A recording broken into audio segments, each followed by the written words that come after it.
ఈ వీడియోలో నేను నోడ్.జేఎస్ గురించి ఇంట్రడక్షన్ చెప్తున్నాను.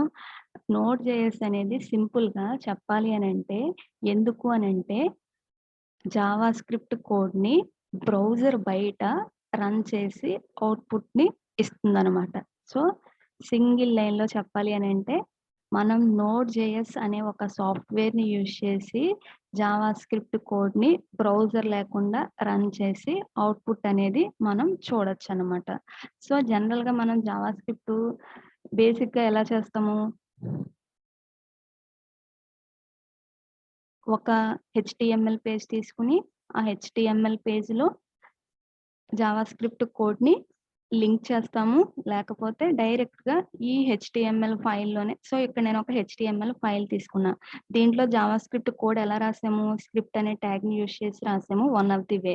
ఇంకోటేంటంటే సెపరేట్‌గా ఇంకొక జేఎస్ ఫైల్ తీసుకొని దాని లోపల కోడ్ రాసి, ఆ కోడ్‌ని స్క్రిప్ట్ అనే ట్యాగ్ ద్వారా లింక్ చేస్తాం. సో, ఈ విధంగా మనం కోడ్ రాసి బ్రౌజర్‌లో ఈ హెచ్‌టీఎంఎల్ ఫైల్ ఓపెన్ చేయంగానే మనకేమవుతుంది అనంటే, అక్కడ లింక్ చేసిన జావా స్క్రిప్ట్ కోడ్ అనేది రన్ అవుతుంది. అండ్ ఏ స్టేట్‌మెంట్స్ ఉంటే దానికి తగ్గట్టు అవుట్‌పుట్ అనేది వస్తుంది. కన్సోల్‌లో ఉంటే కన్సోల్‌లో అవుట్‌పుట్ వస్తుంది. అలర్ట్ ఉంటే ఇక్కడ అలర్ట్ బాక్స్ ఇలా వస్తుంది. సో, ఇక్కడ మనం ఏం చేస్తున్నాం? జావా స్క్రిప్ట్ కోడ్‌ని హెచ్‌టీఎంఎల్ ఫైల్‌లో లింక్ చేస్తున్నాం. ఆ హెచ్‌టీఎంఎల్ ఫైల్‌ని బ్రౌజర్‌లో ఓపెన్ చేసి మనం జావా స్క్రిప్ట్ అవుట్‌పుట్‌ని చూస్తున్నాం. అదే మనం జనరల్‌గా సి ప్లస్ ప్లస్, పైథాను ఇలాంటి ప్రోగ్రామ్స్ యొక్క అవుట్‌పుట్స్ మనం ఎలా రన్ చేస్తాము? కమాండ్ ప్రాంప్ట్‌లో కానీ, ప్రోగ్రామింగ్ లాంగ్వేజ్ ఎడిటర్‌లో కానీ రన్ చేస్తాం. సపోజ్ ఇప్పుడు నేను పైథాన్ ప్రోగ్రామ్ రాయాలి అనంటే, పైథాన్ ఐడీఈ తీసుకొని దాంట్లో మనం రాస్తాము. ఇక్కడే అవుట్‌పుట్ అనేది చూసేస్తాం. కానీ జావా స్క్రిప్ట్‌కి ఇంతకుముందు ఆ ఫీచర్ అనేది లేదు. కానీ ఇప్పుడు నోడ్.జేఎస్ అనే ఒక సాఫ్ట్‌వేర్ ద్వారా మనం జావా స్క్రిప్ట్‌ని ఇది పైథాన్ ఇంటర్ప్రిటర్. ఇదేం చేస్తుంది? పైథాన్ కోడ్‌ని రన్ చేస్తుంది. ఇదే విధంగా మనం జావా స్క్రిప్ట్ కోడ్‌ని రన్ చేయాలి, అవుట్‌పుట్‌ని చూడాలి అని అనుకుంటే, మనకి యూజ్ అయ్యేదే ఈ నోడ్.జేఎస్ అనే ఒక ప్లాట్‌ఫార్మ్. సో, ఇంతకుముందు ఓన్లీ బ్రౌజర్‌లో మాత్రమే మనం అవుట్‌పుట్‌ని ఎందుకు చూడగలుగుతున్నాము అనంటే, బ్రౌజర్‌లో మాత్రమే ఆ జావా స్క్రిప్ట్ కోడ్‌ని రన్ చేసే ఇంజిన్ అనేదుంది. ఇంటర్ప్రిటర్ అనేది ఉంది. దాన్నే జావా స్క్రిప్ట్ ఇంజిన్ అనంటాం. సో, ఇప్పుడు మనకి ఆ నోడ్.జేఎస్ అనేది ఏం ప్రొవైడ్ చేస్తుంది? జావా స్క్రిప్ట్ ఇంజిన్‌ని బ్రౌజర్‌లో కాకుండా బయట ప్రొవైడ్ చేస్తుంది. అందుకే మనం బ్రౌజర్ లేకుండా కూడా జావా స్క్రిప్ట్ కోడ్‌ని ఇన్ రన్ చేయగలుగుతున్నాం. సో, డెఫినేషన్ ఎలా చెప్పొచ్చంటే నోడ్.జేఎస్ అనేది జావా స్క్రిప్ట్‌కి రన్ టైమ్ ఎన్విరాన్మెంట్‌ని క్రియేట్ చేస్తుంది. సో, జావా స్క్రిప్ట్ కోడ్ అనేది రన్ అవ్వాలి అనంటే రన్ టైమ్ ఎన్విరాన్మెంట్ అనేది ఉండాలి. సో, ఆ రన్ టైమ్ ఎన్విరాన్మెంట్ ఏంటి అనంటే ఆ జావా స్క్రిప్ట్ కోడ్‌ని బైనరీ లెవెల్‌లోకి కన్వర్ట్ చేసి, ఇంకా ఏమన్నా స్టెప్స్ ఉంటే వాటిని ప్రాసెస్ చేసి చేసేదే ఈ రన్ టైమ్ ఎన్విరాన్మెంట్ ఇస్తుంది. ఆ రన్ టైమ్ ఎన్విరాన్మెంట్‌లో మనకి జావా స్క్రిప్ట్ ఇంజిన్ అనేది ఒకటుంటుంది. ఆ జావా స్క్రిప్ట్ ఇంజినే జావా స్క్రిప్ట్ కోడ్‌ని తీసుకొని మనకి అవుట్‌పుట్ అనేది ఇస్తుంది. సో, మనకి డిఫరెంట్ బ్రౌజర్స్ అనేవి ఉన్నాయి కదా! ప్రతి బ్రౌజరు వాళ్ళ యొక్క టెక్నిక్స్ ప్రకారం ఒక్కొక్క ఇంజిన్‌ని డెవలప్ చేసుకున్నారు. జావా స్క్రిప్ట్ ఇంజిన్‌ని. అదే క్రోమ్‌లో వి8 అనే ఇంజిన్ దాని నేము. ఫైర్‌ఫాక్స్‌లో స్పైడర్ మంకీ అనేది ఆ జావా స్క్రిప్ట్ ఇంజిన్ యొక్క నేము. చక్ర అనేది ఇంటర్నెట్ ఎక్స్‌ప్లోరర్ యొక్క జావా స్క్రిప్ట్ ఇంజిన్ నేము. సో, ఇప్పుడు మనం నోడ్.జేఎస్ యూజ్ చేస్తున్నాము అనంటే మనకి ఉన్న అడ్వాంటేజ్ ఏంటి అనంటే ఈ బ్రౌజర్స్ ఏమీ లేకుండా మనం జావా స్క్రిప్ట్ కోడ్‌ని రన్ చేసి అవుట్‌పుట్ అనేది చూడొచ్చు. సో, ఈ నోడ్.జేఎస్ అనేది రన్ టైమ్ ఎన్విరాన్మెంట్‌ని ప్రొవైడ్ చేస్తుందనంటే దాంట్లో కూడా ఏదో ఒక జావా స్క్రిప్ట్ ఇంజిన్ అనేది ఉండాలి కదా! సో, ఈ నోడ్.జేఎస్ కూడా డెవలప్ చేసింది గూగుల్ వాళ్ళ క్రోమ్ యొక్క వి8 ఇంజిన్ ఏదైతే ఉందో దాన్ని తీసుకొని మన యొక్క టెర్మినల్‌లో ఇంటిగ్రేట్ చేసి జావా స్క్రిప్ట్ కోడ్ అనేది రన్ అయ్యేలా క్రియేట్ చేశారు ఒక పర్సన్ అనేవాళ్ళు. సో, ఇప్పుడు నేను ఒక సింపుల్ జావా స్క్రిప్ట్ కోడ్‌ని బ్రౌజర్‌లో కాకుండా బయట ఎగ్జిక్యూట్ చేసి చూపిస్తున్నా. నెక్స్ట్ వీడియోలో నేను నోడ్ జేఎస్‌ని ఎలా ఇన్‌స్టాల్ చేసుకోవాలో ఎక్స్‌ప్లెయిన్ చేస్తాను. సో, ఇప్పుడు నేను script.js అని ఒక ఫైల్ తీసుకున్నా. ఈ ఫైల్‌ని నేను index.htmlలో లింక్ చేశాను కాబట్టి ఓన్లీ ఆ index.html బ్రౌజర్‌లో ఓపెన్ చేస్తే ఈ స్క్రిప్ట్ రన్ అయ్యి అవుట్‌పుట్ అనేది వస్తుంది. ఒకవేళ మనకి అలా కాకుండా ఇక్కడే నేను అవుట్‌పుట్ చూడాలి అని అనుకుంటే అప్పుడు మనకు ఏం కావాలి అనంటే నోడ్ జేఎస్‌ని ఇన్‌స్టాల్ చేసుకోవాలి. సో, నా సిస్టమ్‌లో నేను ఆల్రెడీ నోడ్ జేఎస్ అనేది ఇన్‌స్టాల్ చేసుకున్నా. ఒకవేళ మన సిస్టమ్‌లో నోడ్ జేఎస్ అనేది ఉందో లేదో తెలుసుకోవాలి అనంటే కమాండ్ ప్రాంప్ట్‌లోకెళ్ళి నోడ్ హైఫెన్ వి అని నోడ్ స్పేస్ హైఫెన్ వి అని టైప్ చేసినట్టయితే మన సిస్టమ్‌లో నోడ్ జేఎస్ అనేది ఇన్‌స్టాల్ అయ్యుంటే ఏ వెర్షన్ ఇన్‌స్టాల్ అయ్యిందో అదొస్తుందనమాట. సో, ఇప్పుడు ఇక్కడ నేను నోడ్ అని టైప్ చేస్తున్నా. ఇక్కడ మనకేమొస్తుంది అనంటే Java script run time environment ఇక్కడ క్రియేట్ అయిపోయింది. ఇక్కడ మనకి జావా స్క్రిప్ట్ కోడ్ ఆటోమేటిక్‌గా రాసుకోవచ్చు. సో, ఇక్కడ నేను let A is equal to 10 అని రాస్తున్నా.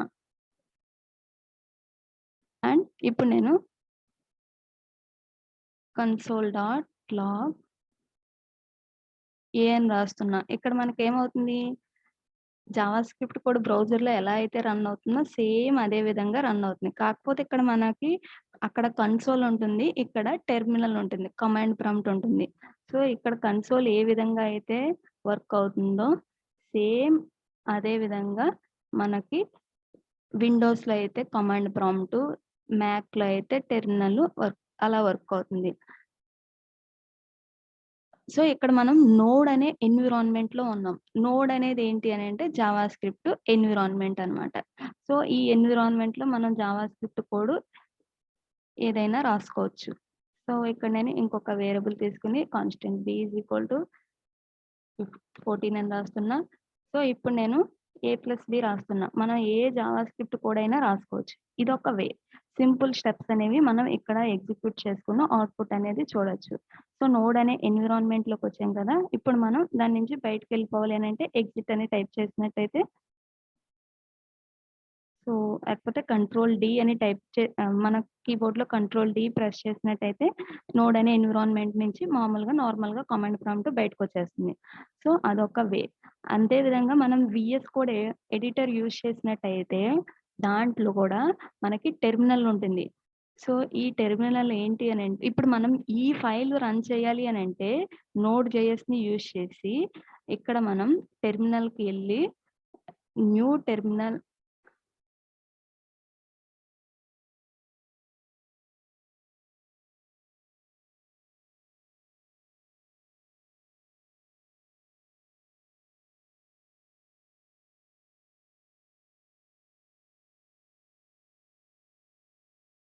సో, ఇక్కడ టెర్మినల్‌కెళ్ళి న్యూ టెర్మినల్ మీద క్లిక్ చేసినట్టయితే మనకి వీఎస్ కోడ్ ఎడిటర్‌లో బై డిఫాల్ట్ ఇక్కడ కమాండ్ ప్రాంప్ట్ ఇంటిగ్రేట్ అయ్యి ఉంటుందనమాట.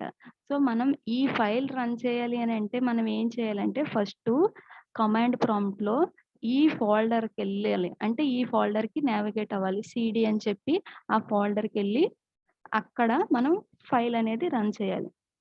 సో, ఇక్కడ మనం వీఎస్ కోడ్‌ని యూజ్ చేసుకున్నట్టయితే డైరెక్ట్‌గా దీంట్లోనే కమాండ్ ప్రాంప్ట్ ఉంటుంది. టెర్మినల్ ఉంటుంది. సో, ఎప్పుడైతే మనం అది ఓపెన్ చేస్తామో మనం డైరెక్ట్‌గా కమాండ్ ప్రాంప్ట్‌లో ఆ ఫోల్డర్‌లోకి వెళ్ళిపోయినట్టు.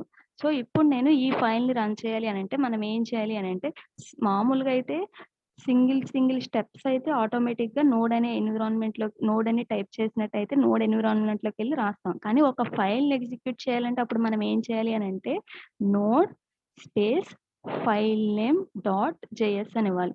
సో, ఇక్కడ స్క్రిప్ట్ అనేది ఫైల్ నేమ్ అనమాట. script.js అని ఇచ్చా. సో, ఇక్కడ మనకేమొచ్చింది ఇక్కడ నేను కన్సోల్‌లో ఎక్స్టర్నల్ జేఎస్ అని ఒక స్టేట్మెంట్ ఇచ్చాను. అది ప్రింట్ అయింది.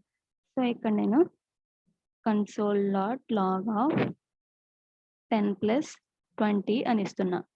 సో, ఇప్పుడు నేను మళ్ళీ సేమ్ ఆ ఫైల్‌ని రన్ చేస్తున్నా. మళ్ళీ ఏమొచ్చింది ఈ స్టేట్మెంట్ ఎక్స్టర్నల్ జేఎస్ అనే console.logలో ఏదైతే స్టేట్మెంట్ ఇచ్చామో అది ఇక్కడ ప్రింట్ అయింది. తర్వాత ఇక్కడ మళ్ళీ 10+20 యొక్క రిజల్ట్ అనేది ఇక్కడ ప్రింట్ అయింది. సో, ఇక్కడ మనం ఏం చేసాము ఈ ఫైల్‌ని నోడ్ అనే ఎన్విరాన్మెంట్‌లో రన్ చేస్తున్నాం. అలా రన్ చేయాలి అనంటే ఫస్ట్ మనం ఆ ఫైల్ అనేది ఏ ఫోల్డర్‌లో ఉందో ఆ ఫోల్డర్‌లోకి నావిగేట్ అవ్వాలి టెర్మినల్‌లో. అండ్ తర్వాత ఫైల్ రన్ చేయాలి అనంటే మనం యూజ్ చేయాల్సిన కమాండ్ ఏంటి అనంటే నోడ్ అనే కమాండ్ యూజ్ చేసి తర్వాత ఫైల్ నేమ్ ఇవ్వాలి. సో, ఇక్కడ ఫైల్ నేమ్ అనేది script.js అనేది ఫైల్ నేమ్ కాబట్టి దాన్నిస్తే ఆ కోడ్ యొక్క అవుట్‌పుట్ అనేది మనం ఇక్కడ చూడొచ్చు.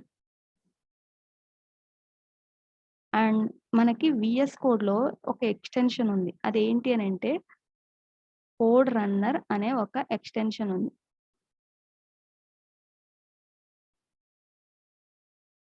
ఈ కోడ్ రన్నర్ అనే ఎక్స్‌టెన్షన్‌ని ఇన్‌క్లూడ్ చేసినట్టయితే మనం కమాండ్ ప్రాంప్ట్‌కెళ్ళి అక్కడ రన్ చేయకుండా డైరెక్ట్‌గా మనకిక్కడ ఒక బటన్ అనేది కనిపిస్తుంది రన్ చేయడానికి.